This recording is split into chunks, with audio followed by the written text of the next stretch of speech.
बिस्मिल्लाहिर्रहमानिर्रहीम। एक इंतहाई अहम सवाल जर्मनी ही से नूर वही यूट्यूब चैनल के नाजरीन में से एक ने किया है कि नाश्ते का सुन्नत तरीका क्या है। तो इस सिलसिले में मुख्तलिफ अहादीस की रोशनी में चंद बातें हम जानते हैं। एक बुनियादी उसूल जो नाश्ते और खाने के हवाले से रसूलुल्लाह अलैहिस्सलाम की सुन्नत है, वो सुनन इब्न माजा की हदीस है जिसको हज़रत माती करब रदी अल्लाह ताला अन्हो रिवायत करते हैं। आप फरमाते हैं कि रसूलुल्लाह अलैहिस्सलाम ने फरमाया कि आदमी ने पेट से बुरा कोई बर्तन नहीं भरा, यानी आदमी उसी कदर खाए उतने लुक़मे जो उसकी पीठ को सीधा रखे, यानी वीकनेस ना हो, वो ज़िंदगी में सरवाइव कर सके, इतना खाए।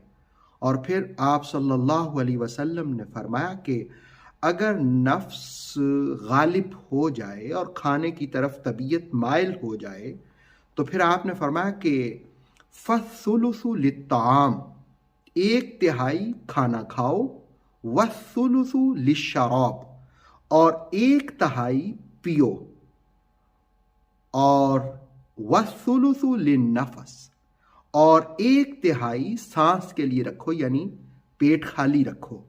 तो नाश्ते में या खाने में पहली सुन्नत यह है कि भूख रख के खाया जाए।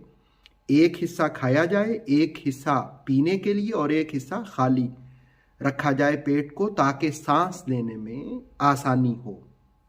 बाकी जहाँ तक नाश्ते का ताल्लुक है तो अरबों के यहाँ 2 वक़्त का खाना आम तौर पर खाया जाता था। एक को गदा कहा जाता था, ये दोपहर से थोड़ा पहले, और दूसरा इशा यानी शाम का खाना असर के बाद जो खाया जाता था उसको कहा जाता है। और ये जो अरबों के यहाँ दस्तूर था, इसी की तायीद बुखारी शरीफ की एक हदीस से भी होती है जिसको उम्मुल मोमिनीन हज़रत आयशा सिद्दीका रदी अल्लाह ताला अन्हा रिवायत करती हैं।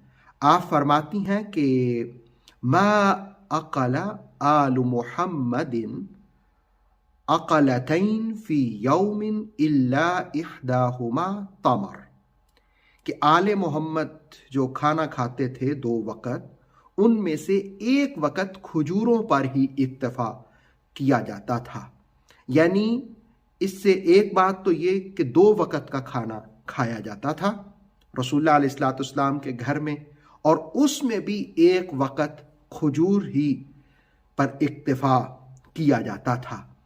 अब ये बात तो सुन्नत से समझ आ गई कि 2 वक़्त का खाना ये मसनून है।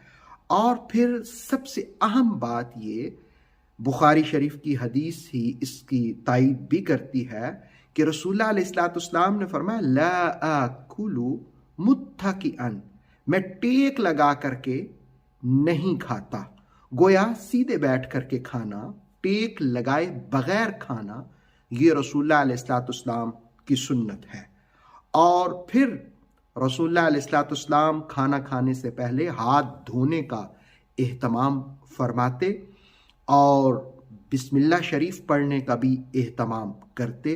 बिस्मिल्लाहि व अला बरकतिल्लाह के अल्फाज भी अहादीस में मिलते हैं, और अला के बगैर भी, यानी बिस्मिल्लाहि व बरकतिल्लाह के अल्फाज भी मिलते हैं। उसके बाद यह है कि एक और मुस्लिम की हदीस है, तिरमिज़ी ने भी इसको रिवायत किया कि रसूलुल्लाह अलैहिस्सलाम खाना खाने के बाद 3 उंगलियों से आप खाते और आप उंगलियों को चाट लेते, यानी साफ कर लेते। और फिर आपने फरमाया कि अगर लुकमा गिर जाए तो उसको मट्टी दूर करके साफ कर करके खा लिया जाए, ताकि उसको शैतान के लिए न छोड़ा जाए। और प्याले में, यानी बर्तन जो है खाने का, उसको साफ करने का हुक्म दिया, इसलिए कि फरमाया कि तुम नहीं जानते कि किस हिस्से में बरकत है। यानी सुन्नत ये भी है कि खाने के बाद उंगलियों को नफासत से चाट लेना, कोई लुकमा गिर जाए तो उसको उठा करके खा लेना, اس کو شیطان کے لیے نہ چھوڑنا، برتن کو صاف کرنا، یہ بھی سنت ہے۔ پھر رسول اللہ علیہ الصلوۃ والسلام کو جو چیزیں کھانے میں بہت محبوب تھیں وہ سرید اور اسی طرح کھیرا، اور رسول اللہ علیہ الصلوۃ والسلام بکری کی دستی کا گوشت بھی پسند فرماتے، پیٹھ کا گوشت بھی آپ نے پسند کیا، خشک گوشت بھی آپ نے پسند کیا، اور رسول اللہ علیہ الصلوۃ والسلام کو پسندیدہ جو چیزوں میں میٹھی چیزیں تھیں، یعنی میٹھے مشروب اور اسی طرح شہد، یہ بھی رسول اللہ علیہ الصلوۃ والسلام کی محبوب غذا تھی۔